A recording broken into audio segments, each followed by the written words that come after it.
भक्तों, हर महीने में 2 बार चतुर्थी पड़ती है, एक बार पूर्णिमा के बाद और दूसरी अमावस्या के बाद। दोनों चतुर्थी का नाम अलग अलग है। पूर्णिमा के बाद पड़ने वाली चतुर्थी को संकष्टी चतुर्थी के नाम से जाना जाता है।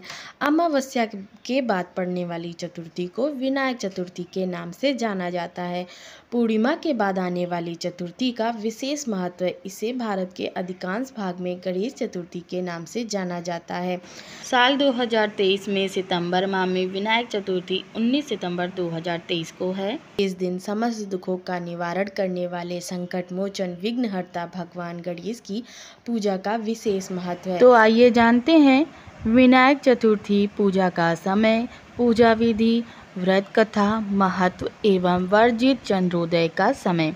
साल 2023 में सितंबर माह में विनायक चतुर्थी 19 सितंबर 2023 दिन मंगलवार को है। पूजा का समय सुबह 11:01 से दोपहर 1:28 तक। कुल अवधि 2 घंटे 27 मिनट की।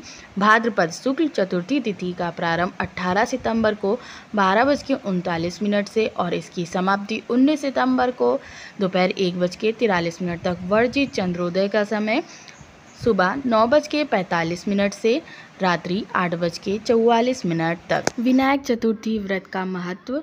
इस व्रत को रखने से घर में सुख समृद्धि में वृद्धि होती है। मान्यता है कि विनायक चतुर्थी के दिन भगवान गणेश की पूजा से भक्तों की सभी मनोकामनाएं पूरी होती हैं तथा उन्हें ज्ञान और धैर्य का आशीर्वाद भी मिलता है। विनायक चतुर्थी व्रत की पूजा विधि। व्रत वाले दिन सुबह उठकर स्नान करने के बाद व्रत का संकल्प लेना चाहिए। गणेश भगवान की पूरी विधि विधान से पूजा अर्चना करें। गणेश चतुर्थी की पूजा दोपहर के टाइम करने का विधान बताया गया है। पूजा स्थल को गंगा जल से पवित्र करके पूजा प्रारंभ करें। भगवान गणेश जी को पीले फूलों की माला अर्पित करने के बाद धूप, दीप, नैवेद्य, अक्षत और उनका प्रिय दूर्वा घास अर्पित करें। इसके बाद मिष्ठान या मोदक का भोग लगाएं। ओम गंगणपते मंत्र का जाप, गणेश स्तुति, गणेश चालीसा पढ़ें। आखिरी में व्रत कथा पढ़कर गणेश जी की आरती करें। विनायक चतुर्थी की पौराणिक कथा। एक समय की बात है, शिव और शक्ति नदी के किनारे बैठे हुए थे। कुछ बाद माता पार्वती को चौपड़ खेलने का मन हुआ।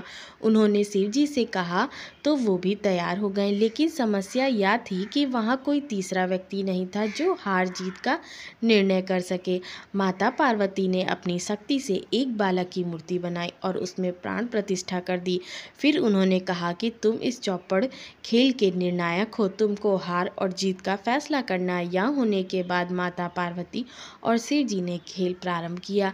कई बार चौपड़ का खेल हुआ जिसमें माता पार्वती ने भगवान शिव को हरा दिया।